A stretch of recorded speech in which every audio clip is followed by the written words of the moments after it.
part 1 and part 2. Part 2 will be after the break. So part 1 will be 5 minutes.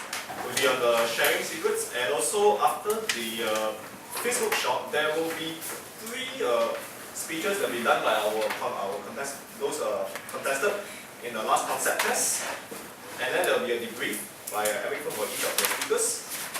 So, and that is the changes for now for the agenda.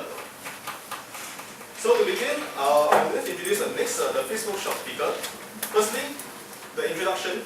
Eric Feng is an award-winning Toastmaster, best-selling author, and a highly sought-after presentation coach in Asia. His clients come from well-known companies like Microsoft, AIA, FedEx, GSK, and OCBC. The strategies that you will learn today come from his experience of evaluating more than 1,500 presentations over the last 5 years, including PM Lee's National Day Rally speech, which was featured on the national papers 2 years back. 2 weeks ago, Eric was also invited to speak at the prestigious regional event attended by more than 5,000 leaders. They were so moved by his message that they gave him a standing ovation. So without further ado, let's welcome on the stage to share with us how we can deliver world-class speeches. That's why I say welcome.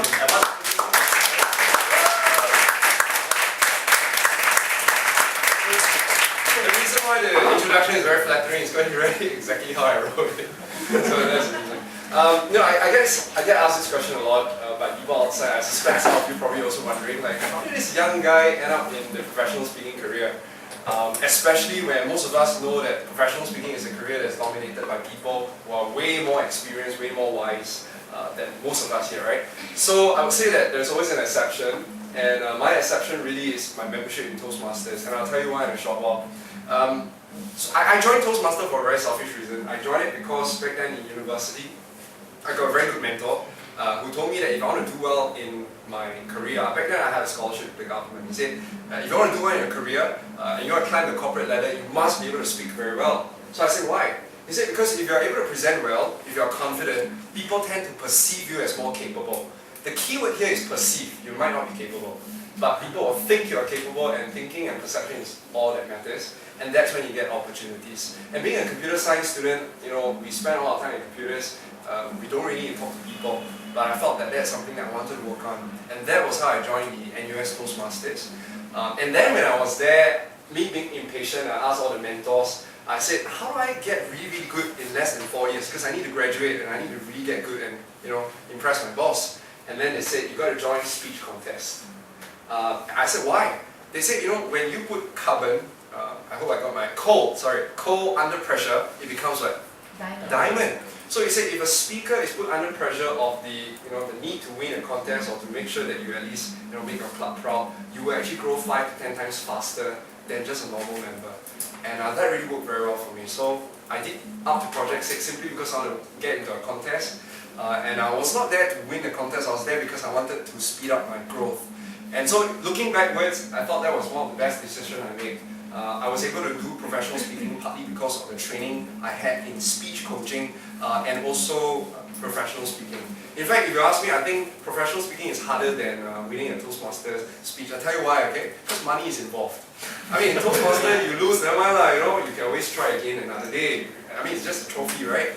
But what you're going to lose out there in the corporate world is your reputation, and you're losing such a big platform to really make a difference in people's lives. So that's why I am. So today, I'm not here to try to persuade you to join professional speaking. I'm here to convince you that there is a lot of merit in learning how to join and win a contest. And even if today you are not going to join a contest, there is another way that you can get the most out of today's session, and that is to study great speakers.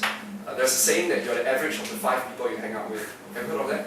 So if you hang out with people who are very hardworking, you become hardworking. If you hang out with people who are very ambitious, you become ambitious. If you hang out with people who are very good looking, you become That's what I thought I saw.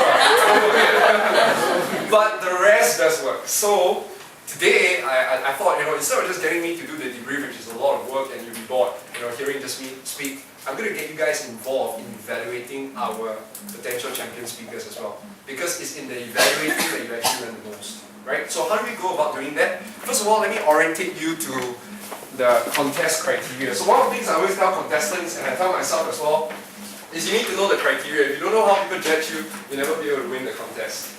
So I will just simply write it down very quickly, that there are really just three aspects that people look at. The first one is your content, the meat of your presentation. The second one, of course, is your delivery. Why is delivery important? You can bake a really good pizza, but you have lousy delivery system, the pizza will never end up in that person's place. So the delivery is equally important. And of course, last but not least, in Toastmaster, it's all about elegance. So language becomes very important.